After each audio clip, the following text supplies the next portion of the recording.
So hello student, आज हम करेंगे पेज नंबर 154 क्लास 7 का। ये है चैप्टर 7 फिगर इट आउट का क्वेश्चन 1 है। क्वेश्चन 1 क्या है, हमें बी चेक्ड बाय कंस्ट्रक्शन। हमें किससे देखना है? कंस्ट्रक्शन से देखना है। हम देखते हैं कंस्ट्रक्शन क्या देखते हैं।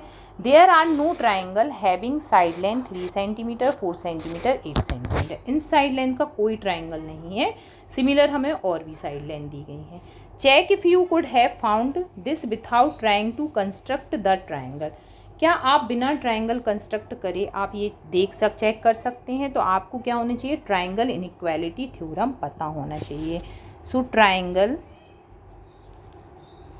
इनइक्वालिटी थ्योरम, इसमें क्या होता है? Sum of two smallest side is always greater than, जो आपकी थर्ड साइड होगी, जो ग्रेटेस्ट साइड होगी उससे बड़ा होना चाहिए। तो सबसे पहले हमें साइड लेंथ दी है 3 सेंटीमीटर 4 सेंटीमीटर 8 सेंटीमीटर। तो हम फर्स्ट साइड लेंथ के लिए देखेंगे। 3 + 4 क्या हो गया? 7 हो गया। 7 लेस देन 8 आ गया। तो यहाँ पे आप लिखोगे क्या? Triangle not exist.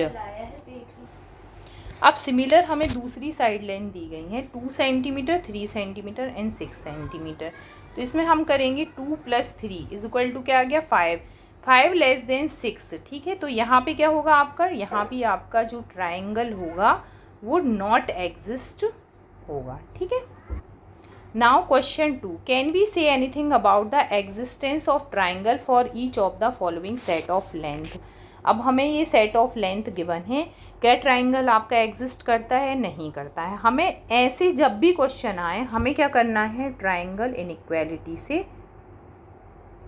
देखना है। ठीक है, ट्राइंगल इनइक्वालिटी से हम चेक करेंगे। ट्राइंगल इनइक्वालिटी क्या होता है? दो शॉर्टर साइड की जो लेंथ है, अब लेंथ सेम है तो आपको ये नहीं ध्यान देना है। ठीक है, आप तो शॉर्टर लेंथ 10 + 10 कर दीजिए।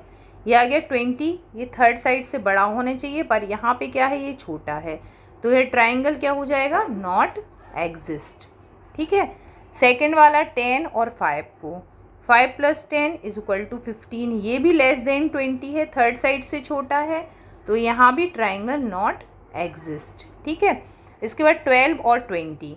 सो 12 + 20 क्या हो गया आपका? 20। 32। 32 भी क्या है? 40 से छोटा है, स्मॉल है ये 40 से। ठीक है, तो यहाँ भी ट्राइंगल नॉट एग्जिस्ट। ये क्या होना चाहिए? थर्ड साइड से इनका सम है वो बड़ा आना चाहिए, तभी आपका ट्राइंगल बनता है।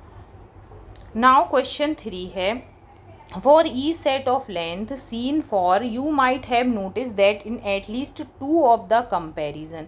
मान लो आपको 3 लेंथ दी गई हैं। कौन कौन सी? यहाँ पे आपको गिवन है 10 सेंटीमीटर 15 सेंटीमीटर और 30 सेंटीमीटर। अगर हम वैसे तो हमें पता है ट्राइंगल इक्वालिटी में क्या होता है? दो सम, स्मॉलेस्ट साइड का सम होता है, वो थर्ड साइड से क्या होना चाहिए? आपका बड़ा होना चाहिए। लेकिन यहाँ पे और क्या कंडीशन बन सकती हैं? एक कंडीशन हो गई आपकी 10, जो स्मॉलेस्ट साइड है वो लेस देन है सम ऑफ 2 ग्रेटेस्ट साइड से। ठीक है, और दूसरी कंडीशन क्या हो गई? 15, ये भी लेस देन है smallest side plus greatest side से। ठीक है, तो यहाँ पे यही बताया गया है कि the direct length was less than the sum of 2 other sides.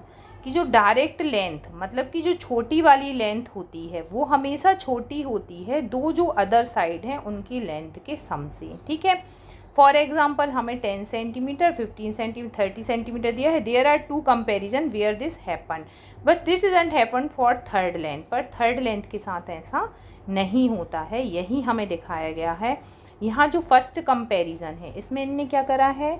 जो स्मॉलेस्ट लेंथ होती है, smallest length is always smaller, छोटी होती है किससे? देन सम ऑफ 2 ग्रेटेस्ट, मतलब जो दो बड़ी लेंथ होंगी। ठीक है, सिमिलर यहाँ पे सेकंड वाले में क्या हो गई? जो मिडिल लेंथ ली है इनने, middle length is always smaller, किससे छोटी होगी? वाई स्मॉलेस्ट एंड ग्रेटेस्ट, जो बड़ी होगी दोनों का हम ग्रेटेस्ट दोनों का हम सम करेंगे तो इससे क्या हो जाएगी, ये हमेशा छोटी होगी। पर जो आपकी ग्रेटेस्ट लेंथ होती है, ठीक है, ये हमेशा नहीं होगा कि आपकी जो ग्रेटेस्ट लेंथ है वो आपकी बड़ी होगी किससे, दो आपकी जो साइड्स हैं उनके सम से, ठीक है। नेक्स्ट क्वेश्चन है, will this always happen, that is for any set of length will there will be at least two comparison where the direct length is less than the sum of two other length, explore the different set of length. तो यहाँ पे ये always, अगर आपका triangle है तो ये always possible होगा कि जो डायरेक्ट लेंथ है आपकी वो हमेशा छोटी होगी किससे, सम ऑफ टू अदर लेंथ्स।